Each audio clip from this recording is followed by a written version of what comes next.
Folks frequently inquire how I was able to grasp so many varied topics: physics, mathematics, biology, even safe-cracking and bongo drums. They suppose there has to be some sort of secret to it, some innate ability I was born with. But that's not actually true. The reality is far simpler and maybe more useful. I learned how to learn, and once you know how to learn, everything becomes possible. Let me share something that occurred when I was employed at Los Alamos during the war. We had all these talented folks, some of the sharpest brains in physics, and we were all tackling this huge issue. One day I was seated in the dining hall with some coworkers, and they were debating a specific feature of neutron diffusion. The discussion was loaded with complicated formulas and specialized jargon, and I observed that while everybody was agreeing along, I had this uneasy sensation that I didn't truly grasp what we were discussing. Not profoundly anyway.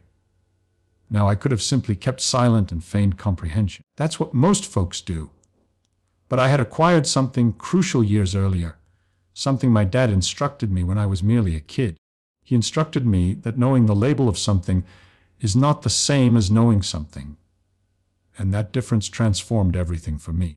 My dad used to guide me on hikes in the Catskill Mountains. He wasn't a researcher. He was in the garment trade. But he had this marvelous manner of observing the world. We'd spot a bird and he'd say, "You see that bird?" In German it's called a Fehlstorch. In Chinese they call it a chungling. In Japanese a katakataka.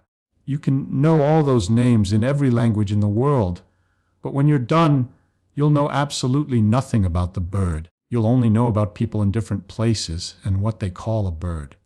Now, he'd say that bird is a brown-throated thrush and it's singing because it's defending its territory or attracting a mate.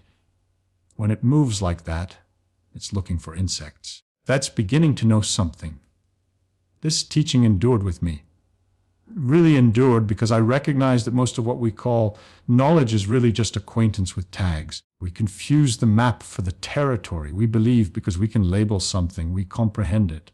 But comprehension is something else completely. So, back to that dining hall at Los Alamos. When I sensed that uneasy feeling of not truly grasping, I did what I always do.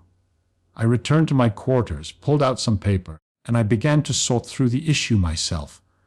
Not by committing to memory what the others had stated, but by attempting to clarify it to myself from the ground up as if I were instructing it to someone who knew nothing about physics. I wrote, "Okay, what is neutron diffusion really about? What's actually happening?" And then I attempted to clarify it in the simplest possible terms, not using the fancy equations first. Those would come later, but using plain language. I pictured I was clarifying it to someone like my dad, someone smart, but without technical education. And here's what occurred. I got blocked. I couldn't clarify it simply because I didn't grasp it well enough. There were holes in my knowledge that I had been covering with technical lingo.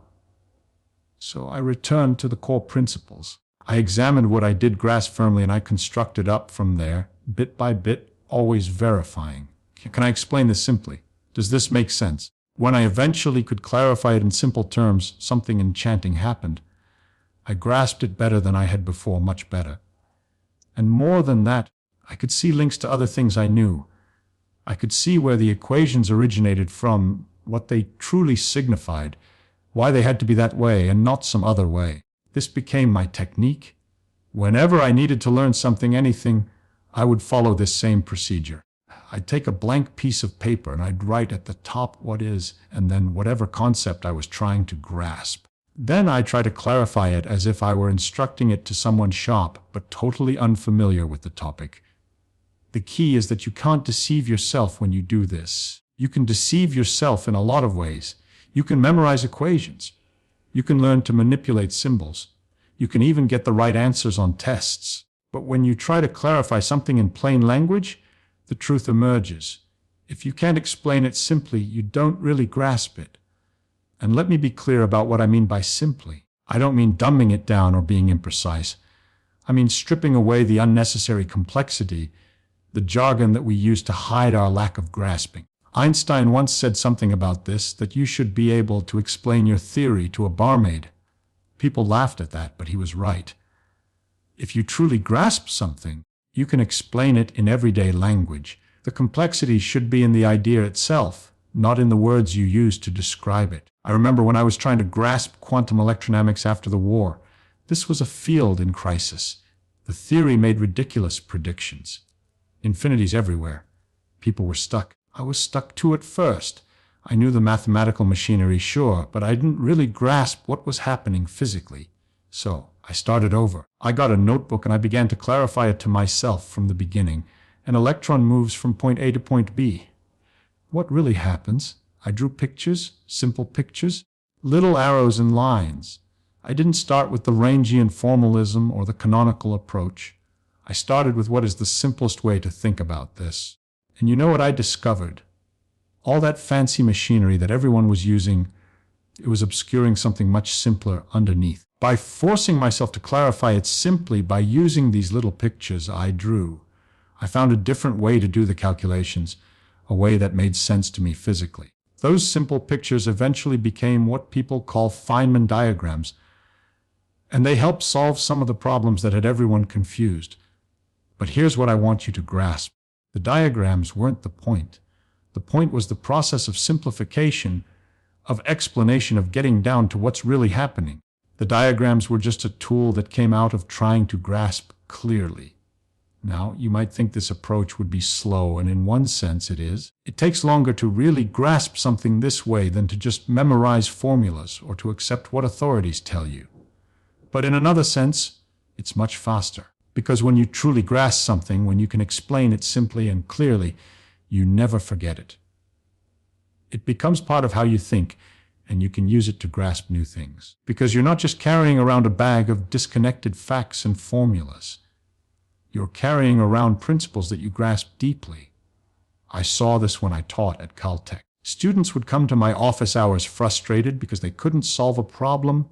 They'd show me pages of equations they'd written. Look, they'd say, I know the formula. I know what I'm supposed to do, but I can't get the answer. And I'd ask them, what's the problem about physically? What's happening? Often, they couldn't tell me. They could write down the equation for conservation of energy, but they couldn't explain what energy conservation actually means. They could manipulate the symbols, but they didn't grasp what the symbols represented. So, I'd say, forget the equations for a moment. Tell me in words what's happening in this problem. And we'd talk through it. A ball is rolling down a hill.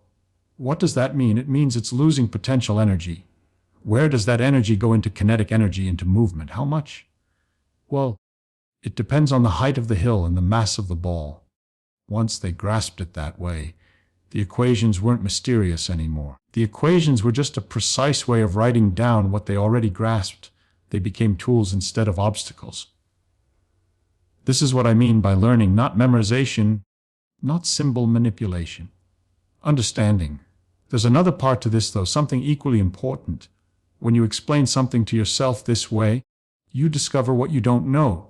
You find the boundaries of your understanding, and that's incredibly valuable. Most people avoid these boundaries. They stay in the safe zone of what they already know, or they pretend the boundaries aren't there. But the boundaries are where all the interesting stuff is. That's where learning happens. That's where the adventure begins. I remember reading about biology later in my life.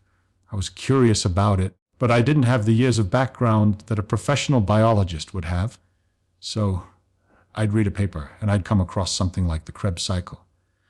And I'd think, do I really know what that is? So I'd stop and I'd get a piece of paper and I'd try to explain the KB cycle to myself. What is it? Why does it happen? What's the purpose? And I'd get stuck on some step. I didn't grasp why this molecule becomes that molecule. So I'd look it up. I'd read more carefully. I'd draw it out. And gradually, piece by piece, I'd build up my understanding. The beautiful thing about this method is that it works for anything. Physics, mathematics, biology, history, philosophy, it doesn't matter. The principle is the same. Take an idea and explain it to yourself. Simply find the gaps, fill them in, build from solid ground. And here's something else I discovered. When you learn this way, you often find that the experts don't grasp things as well as you thought. You find inconsistencies in their explanations. You find gaps in the standard way of teaching things. And sometimes, not always, but sometimes you find a better way to think about something, a clearer way. because you refuse to accept confusion. I'm not saying this to criticize experts. I'm saying it because it's liberating. You don't have to wait for someone else to explain things perfectly. You don't have to feel inadequate because a textbook confuses you. Sometimes the textbook is just poorly written. Sometimes even the experts are confused. Your job is to understand for yourself in your own way. Of course, you have to be honest with yourself, brutally honest. You can't fake understanding. When you try to explain something and you realize you're just using circular definitions or your hand waving over the hard parts, you have to stop and admit, I don't actually get this yet. That's okay. That's good actually, because now you know what you need to work on. You've turned a vague feeling of confusion into a specific question, and specific questions can be answered. I think one reason many people struggle to learn new things as they get older is not because their minds are less capable. That's mostly nonsense, but because they become less willing to admit confusion. They have identities as knowledgeable people, as experts in their fields, and it's uncomfortable to feel like a beginner again. So they stay on familiar ground, but learning requires that beginner's mind. It requires being willing to say, I don't understand this yet, but I'm going to figure it out. No shame in that, no embarrassment, just curiosity and determination. When I was at Los Alamos, Beth was there. Brilliant physicist, one of the best. And I noticed something about him. Whenever someone explained a new idea to him, he wouldn't just nod and accept it. He'd work through it himself, right there, often asking questions that seemed almost naive. Wait, why does that follow? I don't see how you got from this step to that step. But those naive questions often revealed that the person explaining hadn't really thought it through properly. Bet taught me that real understanding means being able to answer the simple question, the fundamental why question. If you can't answer those, you're building on sand. So, here's what I learned and what I've tried to practice throughout my life. Learning is not about accumulating information. It's not about being able to recite facts or manipulate symbols. Learning is about building a structure of understanding brick by brick, where each brick is solid and you know why it's where it is. You start with what you understand clearly. You expand from there, always checking. Can I explain this simply? Does this make sense? When you hit something you can't explain simply, that's not a failure. That's a discovery. You found the edge of your understanding. Now you can work on extending it. And you know what happens when you learn this way? You become independent. You don't need to rely on authorities or textbooks or experts to tell you what's true. You can figure things out yourself. You develop judgment. You can tell when someone is explaining something clearly and when they're hiding behind jargon. You can tell when you really understand something and when you're fooling yourself. This independence of mind, that's the real value. Not just the specific things you learn, but the ability to learn anything. The confidence that comes from knowing you can take any subject, no matter how complex or unfamiliar, and gradually make sense of it. There's a freedom in this. You're not trapped by your past education or lack of it. You're not limited by what subjects you studied in school. If you want to understand something, really understand it, you can. It might take time, it might take effort, but it's possible.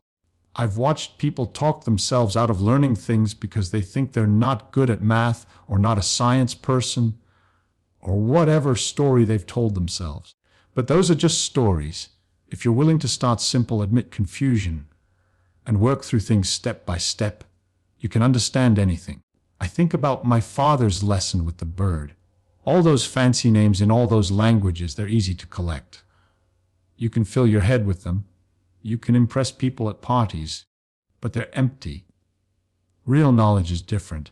Real knowledge is understanding what the bird is doing and why. Real knowledge lets you make predictions, see connections, understand how things work. And the beautiful thing is anyone can do this. You don't need to be specially gifted. You don't need advanced degrees.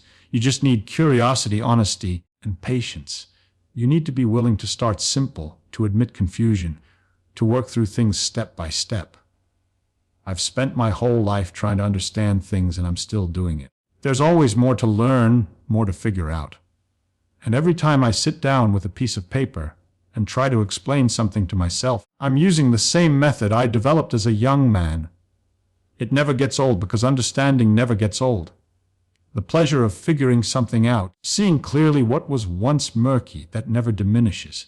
So if there's a secret to learning anything fast, it's this. Don't try to go fast. Try to go deep. Try to really understand. Explain it simply. Find the gaps. Fill them in. Build on solid ground. The speed comes naturally when your foundation is strong. What looks like slow, careful work at the beginning becomes rapid progress later, because you're not constantly backtracking to fix misunderstandings or rememorizing things you never really grasp. And remember, the goal isn't to know more than other people or to be clever or to impress anyone. The goal is to see clearly, to understand truly. Everything else, the success, the recognition, the ability to solve difficult problems, that all comes as a byproduct of genuine understanding. Chase understanding, and the rest takes care of itself. That's what I learned anyway.